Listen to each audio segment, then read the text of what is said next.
গান পয়েন্টে আমায় রাখাটা খুবই সহজ বলছেন এবার অভিনেতা জিতু কমল। ধারাবাহিক থেকে দূরে থাকার সিদ্ধান্ত নিয়ে মুখ খুললেন অভিনেতা।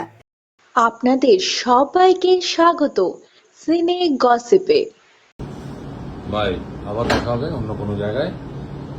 চিরদিনই তুমি যে আমার ধারাবাহিক শেষ হয়েছে, তারপরেই জানা যাচ্ছে ছোট পর্দা থেকে লম্বা দূরত্ব বজায় রাখতে চান এবার অভিনেতা জিতু কমল।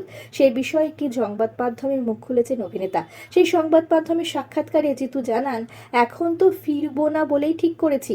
আমার কাছে বহু মানুষের অনুরোধ আসে যারা জিতু কমলকে তৈরি করেছেন, যদিও আমি তাদের অনুরোধকে অনুরোধ হিসেবেই নিই না। কখনো যদি ফেরার কথা মনে করি সবাই জানতেই পারবেন। তাছাড়া এত যন্ত্রণা, এত ব্যথা থাক না হয় এসব কথা। জিতুকে নিয়ে চর্চা নেহাত কম হয়নি। চিরদিনই তুমি যে আমার ধারাবাহিকের সহ অভিনেত্রীদের সঙ্গে সমস্যার কথা বারবারই উঠে এসেছে। দিতি প্রিয়া, পায়েল দে, তাদের সঙ্গে সমস্যা হয়েছিল জিতু কমলের। এছাড়াও শেষ দিকে শোনা গিয়েছিল শিরিন পালের সঙ্গেও জিতুর সমস্যার কথা। অবশ্য শিরিন পাল জানিয়েছিলেন তার সঙ্গে জিতুর কোনো সমস্যাই নেই, সব ঠিক আছে। এ বিষয়ে জিতু জানান, একসময় মনে হয়েছিল আমি তো যেটা করতে এসেছি সেটা করছিই না, এসব কি হচ্ছে। বেশ কিছু মাস আমার সহ অভিনেত্রীর সঙ্গেও ভালো কেটেছে, তবুও অনেক গুঞ্জন ছড়িয়েছে।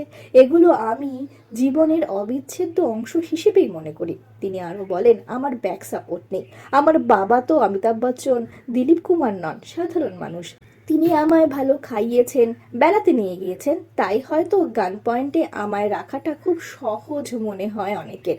আমার কাজের জায়গায় আমার মনের জোর দেয়। আমার টেকনিশিয়ানরা আমায় খুব ভালোবাসেন, তাদের আড়ালে হোক কিংবা সামনাসামনি। এক কথায় জিজ্ঞেস করলে কেউ অস্বীকার করতে পারবে না, কাজের জায়গায় মনোমালিন্য হতেই থাকে, কিন্তু সেটা ব্যক্তিগত নয়।